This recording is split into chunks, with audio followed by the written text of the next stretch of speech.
Tim Eyman, born and raised in Yakima. Ferguson and the Democrats raised taxes $40 billion this last legislative session. And this mayor and this city council thinks that's not enough. You got to go on top of that. The voters in Franklin County, 72% of them, said, we don't want taxes or fees above $30. Jay Inslee said voters were confused by that. The mayor and the city council agree with them, because here you are doing exactly the same thing that he did, not respecting the will of the people.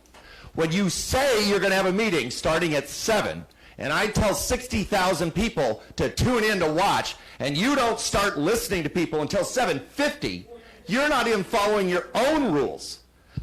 When I did this in front of the Seattle City Council, they were just as bad.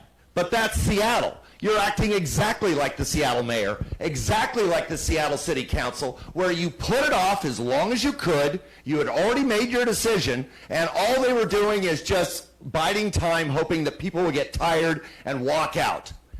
On August 25th, you guys had a secret meeting that nobody knew about, that it took the Tri-City Herald a week and a half to eventually write a story about. And here it is 21 days later, and this is the first chance where regular citizens can actually comment on it. But at that meeting, you all weren't debating whether or not to do it. You all decided you're going to do it. We only want to know, are you going to raise sales taxes? Are you going to raise car tab taxes? You weren't debating whether or not to do it. You just said we're doing it, but which one should we do? And you all expressed which ones you wanted. You skipped the whole part about when you normally make decisions, you're supposed to actually listen to citizens, make an announcement, let the Tri-City Herald do a story before the meeting about it. You didn't do that here.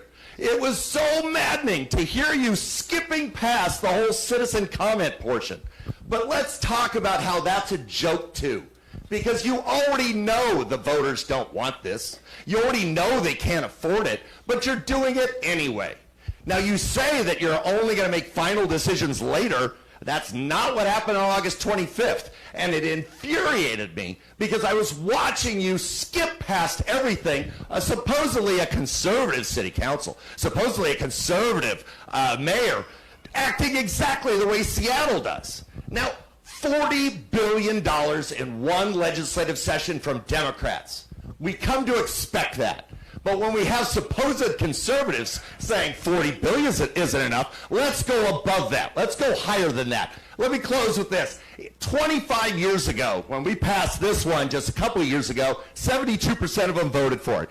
This was the sign in 1999, 26 years ago. The slogan was, because politicians will never limit taxes.